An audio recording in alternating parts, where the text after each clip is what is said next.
Yo everybody, here's a quick update on Mutant Busters, the video game, and I'll answer some frequently asked questions about it.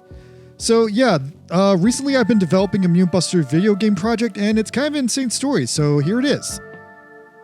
So, if you guys have seen Mutant Busters the anime is a retelling of the original 3 volumes of the Mutant Busters comic book, plus a few additional episodes in between and at the end to straighten out the story and keep it a little bit interesting. However, what a lot of people don't know is there were pieces of the comic that went missing over the years, and because of those missing pieces, especially in Season 1 is actually more of an adaptation of the Super Nintendo video game proposal I made as a kid, summing up the entire story of the Volume 1 comic, which I was able to find faster than I was able to find the missing pieces of the comic. So the Super NES game proposal was kind of important because it differentiated the 4 Mutant Busters and better defined how they were different from each other apart from just having the same gun that shot different bullets. So therefore I am fulfilling my childhood dream to release the Mutant Busters comic in its next logical evolutions of an anime and a Super Nintendo game. Except the Super Nintendo game isn't in the cards yet, but I do have a plan to get there and I'm going to go over that today.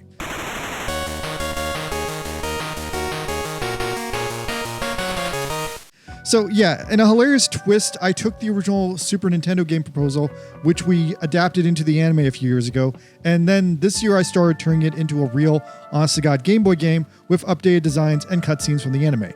And that's how Here We Go, Mutant Busters the video game on Game Boy finally came to be exactly as I originally planned it out, a weird combination of Mega Man, Mega Man X, Mario, Contra, a few other games. So yeah, the version 1 demo is a Game Boy ROM compatible with the Game Boy and the Super Game Boy and any emulators of those systems. If you play Super Game Boy, you also get these super retro groovy classic Super Game Boy palettes, as well as the super cool Super Game Boy border. The border is relatively inspired by the Mutant Busters movie poster. So as of version 1, that demo is being distributed to any Patreon subscribers on my Patreon who have ever paid me $10 or more. So all of them have already gotten it. Same deal will apply with the final game and any sequels or remakes. If you're subscribed to my Patreon, if you've given me money, you've previously subscribed to it, and I feel like you've given me the value of the game, then just ask me for it, and if I think you deserve it, you get the game. Now, all this is to kind of alleviate my guilt with the Patreon because the Patreon just hasn't always worked out as greatly as I would have liked. The big problem with my Patreon is when I really started kicking it off, I was hoping to do more exclusive content about the behind-the-scenes making of the Mutant Busters anime, but then the Mutant Busters anime went into a freeze because I completely ran out of money because I lost my job, and then in the years since, I still haven't found a good enough job to pay off all my credit cards and undo the production freeze. And the 2 times I did have a job, I didn't hold on to those jobs long enough to get enough money to get out of debt and get past that hurdle. So I'm still hoping I'll get a better job eventually to fix everything myself, or I'll get another YouTube video to go viral and, that'll earn me $10 and I can buy a sandwich. But in the meantime, several people who were subscribed to my Patreon were asking me to make the merch. And although I still want to do that, I've never done that before, so that's difficult for me. I had several discussions with several different merch companies that went badly. I was thinking about making like t-shirts and keychains, but most of these ended up with me feeling like I would pay a ton of money and make no money back. I felt like I would get ripped off, and the end result would be living in my very tiny New York City apartment, stuffed to the ceiling with unsold Mutant Busters merchandise.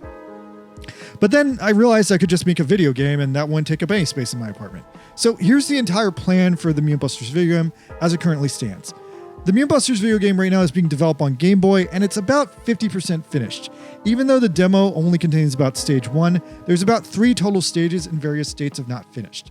And I'm planning for the final game to have 6 total stages, 1 stage for each episode of the anime from the first season. So if I die before I finish the anime, you guys can use the game to get a rough idea of what I had planned out.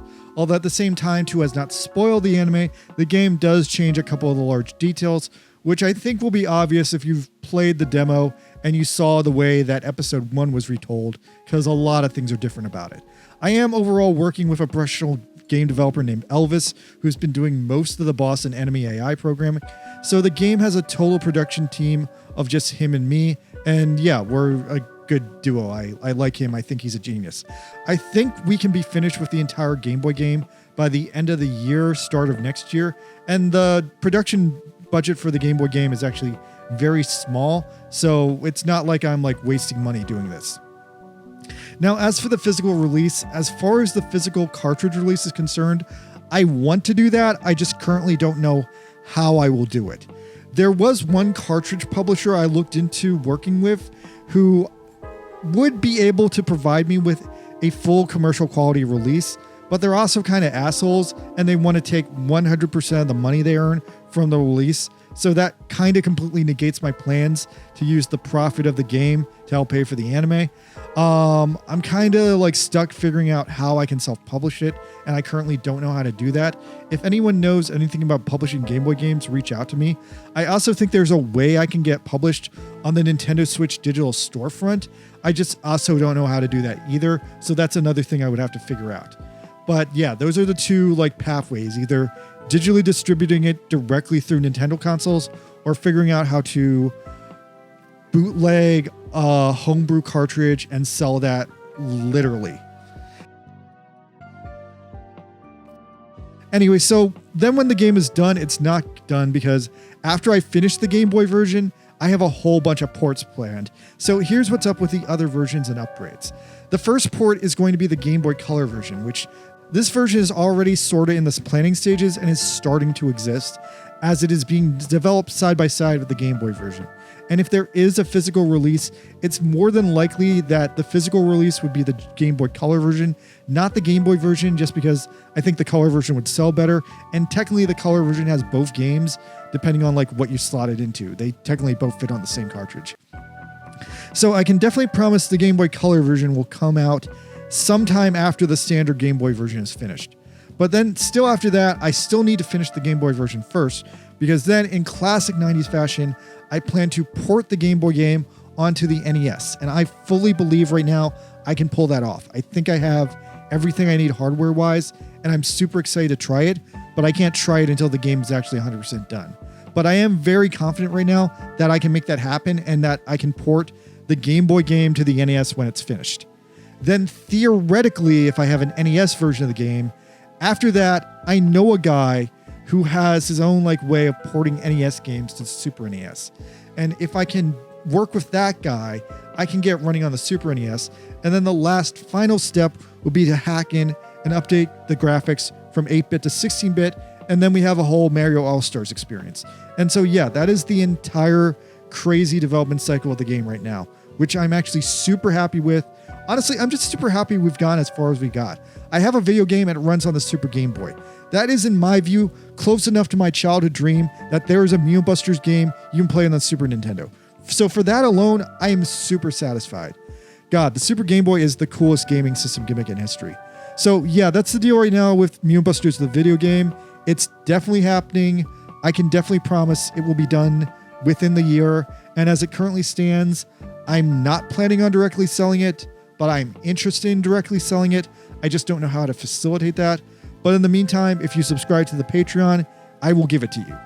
That's where we're at. So let me know what you think in the comments, and I'm going back to working on that now. Later.